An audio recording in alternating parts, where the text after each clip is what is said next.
नमस्कार, आदाब, जय भीम, सत श्री अकाल। मैं हूँ माजिद सिद्दीकी और आप देख रहे हैं फोकस हिंदुस्तान न्यूज़ चैनल। आज की ख़ास खबरें सब्सक्राइब करें, लाइक करें, शेयर करें। फिर आऊँगा एक ताज़ा खबर को लेकर माजिद सिद्दीकी।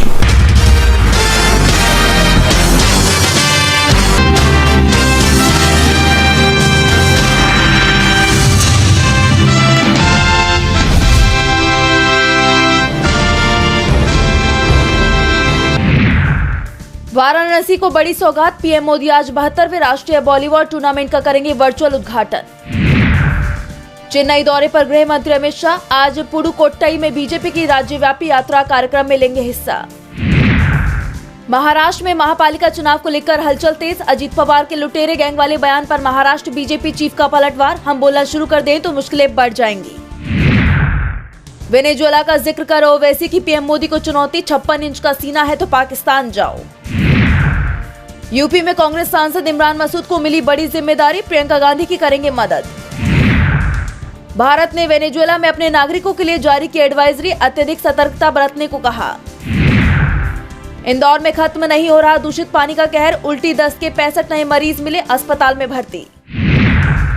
बीसीसीआई के फैसले पर बीजेपी नेता नवनीत राणा की दो टूक, भारत में कोई भी बांग्लादेशी नहीं रहेगा। न्यूजीलैंड को लगा तगड़ा झटका, टी20 वर्ल्ड कप से पहले चोटिल हुए तूफानी गेंदबाज का खेलना हुआ मुश्किल।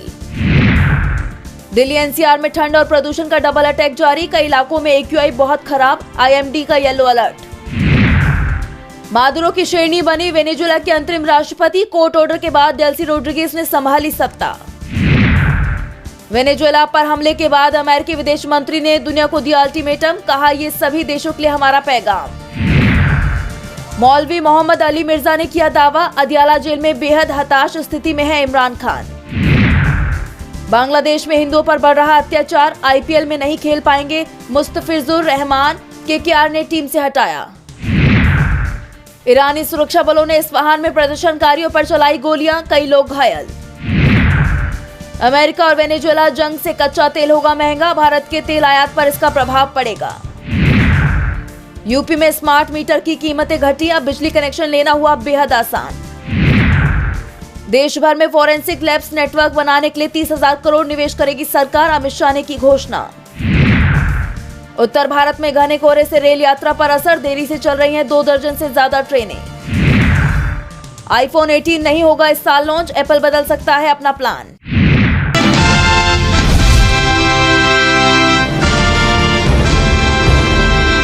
महाराष्ट्र के नगर निकाय चुनावों में 69 उम्मीदवारों के निर्विरोध जीत ने राज्य की राजनीति में भूचाल ला दिया है।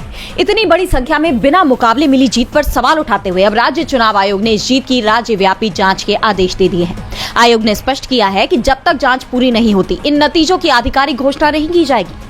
इस जीत पर कांग्रेस, आम आदमी पार्टी और शिवसेना यूबीटी जैसे विपक्षी दलों ने आरोप लगाया है कि सत्तारूढ़ महायुति गठबंधन ने सत्ता और पुलिस तंत्र का गलत इस्तेमाल कर उनके उम्मीदवारों को नामांकन वापस लेने के लिए डराया, धमकाया या लालच देने का काम किया। आंकड़ों के मुताबिक इन 69 सीटों में 68 सीटें महायुति के खाते में गई हैं, जिनमें बीजेपी के खाते में 44 सीटें गई हैं, जबकि शिवसेना को 22 सीटें मिली हैं, वहीं राकांपा को 2 सीटों पर जीत मिली है। और सबसे ज्यादा विवाद कल्याण डोंबिवली की 22 सीटों और जलगांव की 12 सीटों को लेकर छिड़ा हुआ है।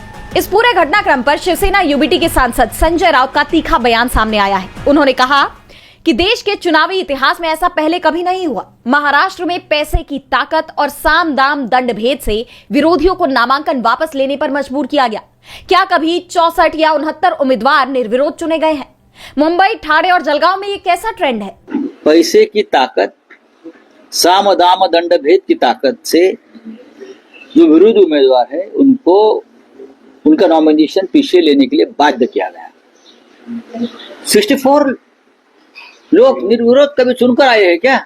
इस मामले को लेकर चुनाव आयोग ने जिला कलेक्टरों और पुलिस कमिश्नरों से विस्तृत रिपोर्ट मांगी है। मुंबई के कोलाबा जैसे क्षेत्रों में सीसीटीवी फुटेज की भी जांच की जा रही है। हालांकि नियमों को देखें तो नामांकन वापसी का समय बीत चुका है, इसलिए नए पर्चे दाखिल नहीं हो सकते। लेकिन अगर जांच में धांधली साबित हुई तो चुनाव की प्रक्रिया को रद्द कर नए सिरे से इसे शुरू किया जा सकता है, जो महायुति के लिए बहुत बड़ा झटका साबित हो सकता है। वहीं इन 29 नगर निगमों के लिए 15 जनवरी को वोटिंग होनी है, जिसके नतीजे 16 जनवरी को सामने आएंगे।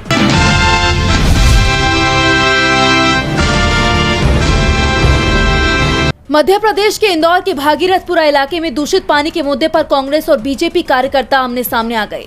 दरअसल दूषित पानी पीने से जान गंवाने वालों की संख्या 16 तक पहुंचने के बाद अब जनता का गुस्सा फूट पड़ा और इसलिए दोनों ही पार्टियों के कार्यकर्ताओं के बीच सड़क पर संग्राम देखने को मिला और कांग्रेस और बीजेपी के बीच सड़क पर संग्राम छिड़ गया।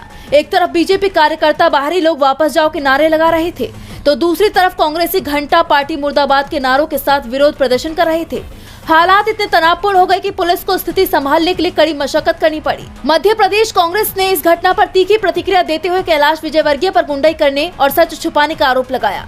लोगों की नाराजगी का अंदाजा इसी से लगाया जा सकता है कि स्थानीय निवासियों ने कैबिनेट मंत्री कैलाश विजयवर्गीय के बेटे को घेर लिया। आक्रोशित लोगों ने उनसे सीधा सवाल किया कि क्या आप ये दूषित पानी पी सकते हैं? आपके लिए तो बिस्लेरी आएगी और हमारे बच्चों का क्या?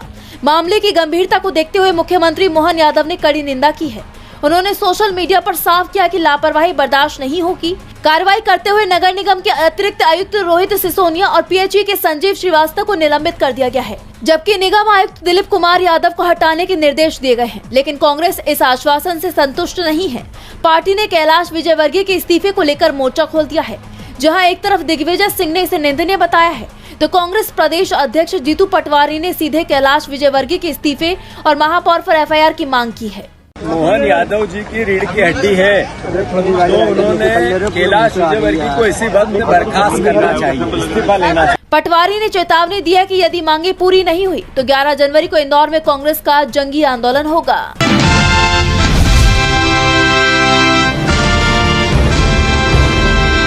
इस साल 5 राज्यों में होने वाले विधानसभा चुनावों को लेकर कांग्रेस ने कमर कस ली है। ऑल इंडिया कांग्रेस कमेटी ने केरल, असम, तमिलनाडु, पुदुचेरी और पश्चिम बंगाल के लिए आधिकारिक तौर पर अपनी स्क्रीनिंग कमेटियों का गठन कर दिया है। इसमें सबसे अहम नाम कांग्रेस सांसद प्रियंका गांधी का है, जिन्हें असम स्क्रीनिंग कमेटी का अध्यक्ष नियुक्त किया गया है।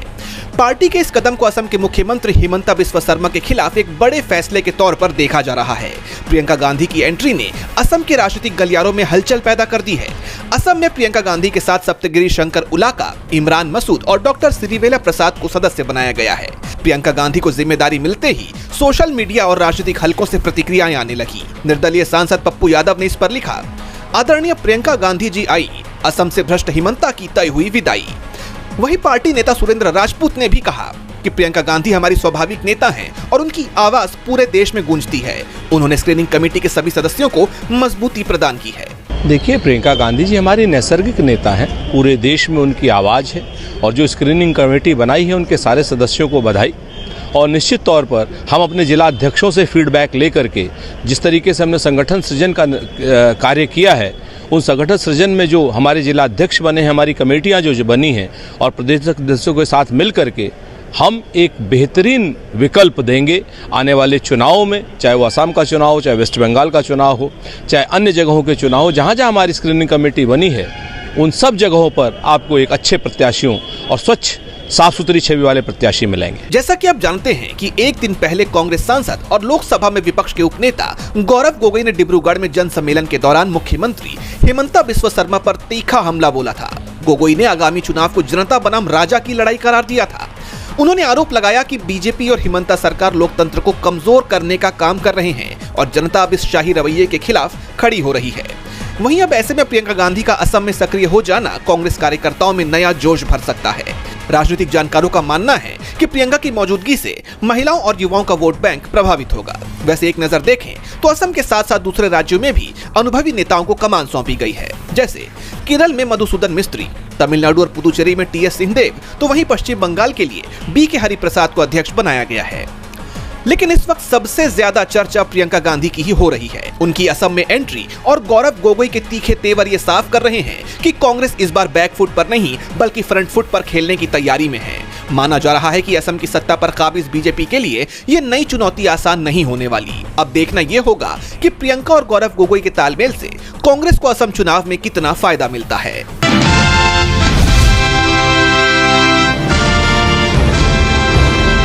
टीएमसी टीएमसी महासचिव अभिषेक बनर्जी ने बीजेपी पर तीखा हमला बोला है, उसे सांप बताया है, सांप से भी ज्यादा खतरनाक बताया है। 1 महीने तक चलने वाली आबार जीतबे बांग्ला यात्रा के दौरान बनर्जी अलीपुर द्वार में थे। यहाँ उनकी रैली में उन्होंने कहा कि बीजेपी एक सांप की तरह है, अगर आप अपने आंगन में 1 या 18 सांप भी रखेंगे तो एक दिन वो आपको ही डसेगा। अगर बीजेपी को मौका दिया गया तो बंगाल के लोगों को ही नुकसान पहुंचाएगी। इसलिए इस बार अलीपुर द्वार के लोग विधानसभा चुनाव में ये तय कर ले कि उनके यहाँ एक भी सांप नहीं बचेगा। बीजेपी को सबक सिखाना होगा। अभिषेक बनर्जी ने बीजेपी पर संविधान बदलने की साजिश का भी आरोप लगाया और कहा कि जो लोग संविधान बदलना चाहते हैं आखिरी में उन्हें सत्ता से बाहर जाना पड़ता है। बीजेपी की नीतियां और बयान लोकतांत्रिक मूल्यों के खिलाफ है, इसलिए प्रदेश की जनता को इस बार बेहद सतर्क रहने की जरूरत है। बनर्जी ने कहा कि बीजेपी पश्चिम बंगाल को बदनाम कर रही है। वो लोग बार बार राज्य में बांग्लादेशी और रोहिंग्या होने का दावा करते हैं। मैं दिल्ली गया था, मुख्य चुनाव आयुक्त से भी मिला, उनसे सवाल किया कि एसआईआर में पश्चिम बंगाल में कितने रोहिंग्या और बांग्लादेशी वोटर मिले हैं, ऐसे कितने लोगों का नाम वोटर लिस्ट से हटाया गया है। ये चुनाव सिर्फ बीजेपी को हराने का चुनाव नहीं है, बल्कि जिन लोगों ने बंगाल को बदनाम किया है उन्हें सबक सिखाने का चुनाव है। अभिषेक ने कहा कि इस बार वो दिल्ली गए थे, अगली बार सीएम ममता बनर्जी दिल्ली जाएंगी। साफ है बीजेपी के साथ टीएमसी का टकराव अभी और तेज होना है।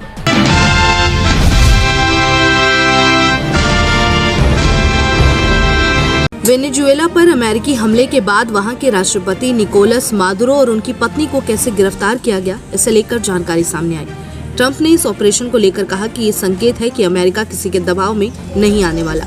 वेनेजुएला के राष्ट्रपति मादुरो को अमेरिकी आर्मी की डेल्टा फोर्ट ने राजधानी काराकास से अरेस्ट कर लिया है। ट्रंप ने वेनेजुएला के राष्ट्रपति निकोलस मादुरो और उनकी पत्नी सिलिया फ्लोर्स को पकड़ने का दावा किया।